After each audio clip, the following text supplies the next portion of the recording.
Nasa ilalim ngayon ng ikalawang state of calamity ang Bataan dahil sa epekto po ng oil spill sa 17,000 mangingisda. Una na pong idineklara ang state of calamity noong July 24 sa lalawigan dahil sa epekto ng nagdaang bagyong Karina at Habagat. Sa ilalim nito, makakaroon ng karagdagang pondo ang lalawigan para maaksyonan ang pinsalang dala ng oil spill at makapagbigay ng agarang tulong. At para nga po makamusta natin ang sitwasyon doon, ay makasama natin si Arvin Katipo ng Provincial Disaster Risk Reduction and Management Office Head po ng Bataan. Magandang tanghali po, sir. Magandang tanghali po, Sir Joey. Okay, good morning. Good afternoon. Yes, pwede ba nating unahin ko na yung pagkamusta doon po sa mga affected po ng mga residente, lalo na yung mga mangingisda dito sa nangyaring ito? Sa ngayon po, mayroon tayong naitalang nasa 17,491 po na registered fisher folks out of the 21,742 fisher folks na meron po tayo sa probinsya ng Bataan. Pero ito pong numero na ito ay pwede pa po mas madagdagan dahil ito lamang po yung mga nakaregistered natin and meron tayong mga babayan pa rin na maaaring hindi po rehistrado o maaari mga nagbebenta lamang po, nagtitinda sa mga talipapa o sa mga maliliit na stalls. So yan po yung tinitignan natin ng mga posible maapektuhan. Ito po ay nanggaling sa siyam na bayan natin na nakaharap po sa Manila Bay. Okay, so Sir Arvin, lumalabas sabi nyo nga baka tumaas pa yung bilang ng mga affected ng mga fisher folks. Pero at the same time, ang epekto niya pati sa kanilang sa kanilang lugar at lalo sa kanilang pamilya. So ang katanungan marami ay kung gaano karami yung pondo na pwedeng makuha ng lalawigan sa ilalim nga nitong ikalawang state of calamity at kung ito isasapat kung sakasakali doon sa mga affected ng mga communities. Ang probinsya po ng Bataan ay may total na 46 million plus na quick response fund.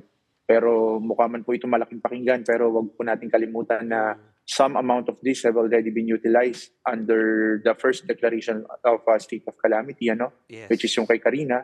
And aside from that, ito po ay binabalanse rin natin yung paggastos nito kasi nasa mga unang mga bagyo pa lamang po na tumatama sa atin ngayong taon, and mahaba-haba pa po yung ating tatahakin hanggang sa matapos po yung taon. And ito pong quick response fund po namin na ito na 46 million ay good po ito for the rest of the year.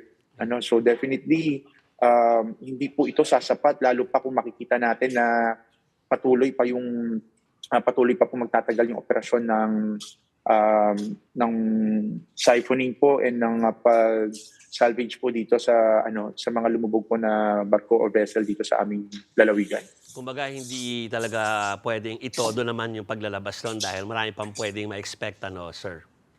Yes po sir, tama po yun. So far, doon naman sa agarang pagtulong sa ating mga kababayan dyan, meron na po ba kayong pwedeng masabi sa atin kung ano yung agad po ninyong na-deliver na pagtulong sa kanila?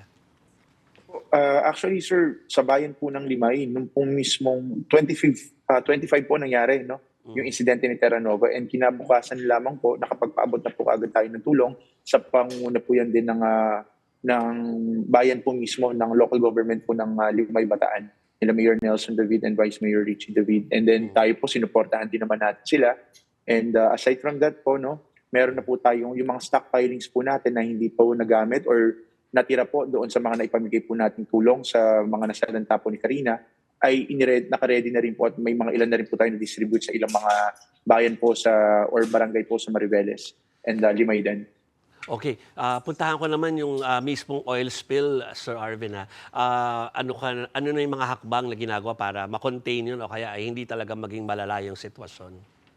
Right now sir, the Philippine Coast Guard po ay nakatutok doon sa mismong ground zero kasama po yung dalawang salvor company, the main contractor which is the Harbor Star, and yun pong pangalawa is si Malayan. Nakatutok po sila doon and kasama po namin sila dito sa incident command post namin na located po dito sa Philippine Ports Authority mismo, malapit lamang po doon sa ground zero. So daily po kami nandito at tinututukan, ensuring na all hands are really on deck, and kahit po nasa waiting time tayo ngayon, katulad po ng mga unang balita na dahil nga sa pag-antay sa metal trappings, patuloy pa rin naman po yung pag-update and meron po tayong live feed na nakukuha or Yes. mga videos na nakukuha kung talagang nag-ooperate according sa naging usapan na plano yung mga salvage companies natin doon sa ground zero. And katuwang naman po natin ng Coast Guard dyan, sila din po ang tumutulong na mag-monitor kung talaga bang nagagawa according to plan yung nagiging operations po on a day-to-day day-to-day activities ng mga salver companies. So Arvin, kanina na nabigay niyo kayo ng pahayag tungkol dun sa posibilidad na mga mga bagyo pa lang o sama ng panahon yung ating nararanasan na pwede makaapekto sa inyo pong lugar. Pero naapektuhan kayo ng Carina at ng Habagat So meron pa po tuloy-tuloy ba yung inyong ginagawang pagtulong dun sa mga nasalanta or naapektuhan ito?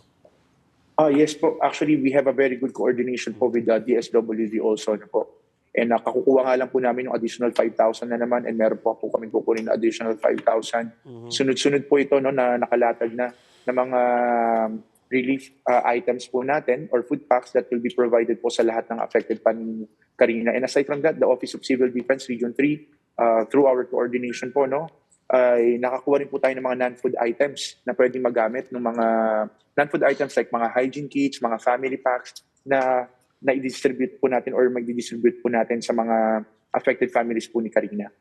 Okay, with that, maraming salamat, Bataan PD RRMO Head Arvin Katipon. Thank you, sir.